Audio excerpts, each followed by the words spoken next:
ఇప్పుడు housing PD గారిని వారి సందేశం ఇవ్వాల్సిందిగా కోరుచున్నాం. ఇందిరమ్మ ఇళ్ళ మంజూరు పత్రాలు 1350 ఇందిరమ్మ ఇళ్ళు కల్లకుర్తి టౌన్, అదేవిధంగా వెల్దండ 6 గ్రామాలకు సంబంధించి చారగొండ ఇక్కడికి అందరూ కూడా విచ్చేసి ఉన్నారు. వీరందరికీ కలిసేసి మొదటి విడతగా 1350 ఇందిరమ్మ ఇళ్లను శాంక్షన్ చేసి ఈరోజు పట్టాలు ఇచ్చుకుంటున్నామని చెప్పేసి మీకు అందరికీ కూడా తెలియజేస్తా ఉన్నా. అందులో కల్వకుర్తికి రూరల్ 425 ఇళ్ళు, అదేవిధంగా కల్వకుర్తి టౌన్కు 400, వెల్దండ మండలానికి అక్కడ ఉన్నటువంటి గ్రామాలకు 425, అదేవిధంగా చారగొండ 6 గ్రామాలకు సంబంధించి ఒక 100 ఇళ్లను శాంక్షన్ చేసి ఈరోజు పట్టాలు ఇచ్చుకుంటే మొత్తం కలిసి 1350. మనకు అందరికీ తెలుసు గతంలో చేసినటువంటిది డబల్ బెడ్రూమ్లు ఇస్తాము. డబల్ బెడ్రూమ్స్ చాలా అందంగా ఉంటాయి, అనుకూలంగా ఉంటాయి, కంఫర్టబుల్గా ఉంటాయి. అందులో అల్లుడు వచ్చిన పండుగకు మరి పండుకోవడానికి 2వ గది ఉంటుంది. ఇంకా ముందు కూడా ఇంట్లో ముందు కూడా మేకలను దూళ్ళను కట్టేసుకోవడానికి అవకాశం ఉంటుందని చెప్పేసి చెప్పినది మన బాలాజీ గారు కూడా ఈ విషయాలు మాట్లాడినట్టు. మరి అవన్నీ వచ్చినాయా? తీసుకున్న పిల్లలు చెప్పండి, వస్తే వచ్చినాయని చెప్తాను. నేను కూడా చెప్తాను, నేను కూడా అక్కడ పనిచేసి వచ్చిన ఆ పనిలో మీకు అందరికీ చేసిన, నేను కూడా తీసుకొచ్చినాను అక్కడి నుంచి. రాలేదు, నిజమేనా?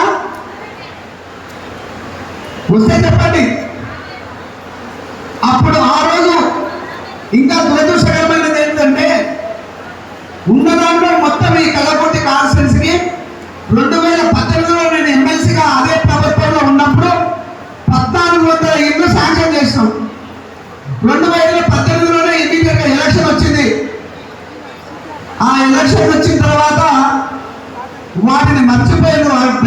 డబల్ బెడ్రూమ్లు శాంక్షన్ చేయించి రెడీగా ఉంటే ఇక్కడ 240 ఇళ్ళు ఏమో కట్టారు. అంతేనా?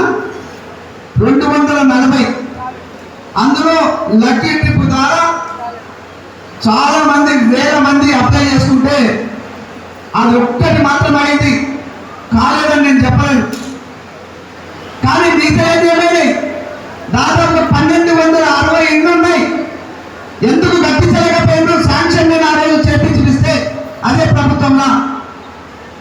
మరి వీళ్ళందరూ తీరేవాళ్ళు కాదా? అంటే నీడ కానీ వర్షానికి తడవకుండా ఉండడానికి అవకాశం ఉందని ఎన్నో మాటలు మాట్లాడిన వాళ్ళు ఎందుకు కట్టించలేకపోయినారు? ఇది ఒకసారి అందరు మహిళా తల్లులు ఉన్నారు, ఒక్కసారి ఆలోచన చేయాల్సిన అవసరం ఉంది. పని చేసేవాళ్ళు ఎవరు? ఉడికిన మాటలు చెప్పేవాళ్ళు ఎవరు? ఎవరో పని చేస్తే చెప్పుకుంటున్న వాళ్ళు కూడా ఎవరనేది ఈ సందర్భంగా మీరు ఆలోచన చేయాల్సి ఉంది. ఒక నమ్మకం, ఇక్కడ ఉన్నటువంటి తెలంగాణ రాష్ట్రంలో ఉమ్మడి ఆంధ్రప్రదేశ్లో కూడా ఒక నమ్మకం, కాంగ్రెస్ ప్రభుత్వం వస్తే ఇందిరమ్మ ఇల్లు వస్తాయని చెప్పేసి. నేను ఎలక్షన్లలో తిరుగుతున్న రోజు ఓట్లు ఏమని చెప్పేసి మీ దగ్గర ఈ గ్రామం వీధిలో నేను వస్తున్నప్పుడు మా ఇల్లు ఇలా ఉంది, పూరి బుషలో ఉన్నాం, దీనికి కప్పు లేకుండా నల్లని వెలుగులు కప్పుకొని ఉన్నాం, ఇందులో ఇల్లు ఇస్తారా? ఆ రోజు కాంగ్రెస్ ప్రభుత్వం ఇచ్చింది, నువ్వు గెలిస్తే ఇస్తావా అని అడిగినారు.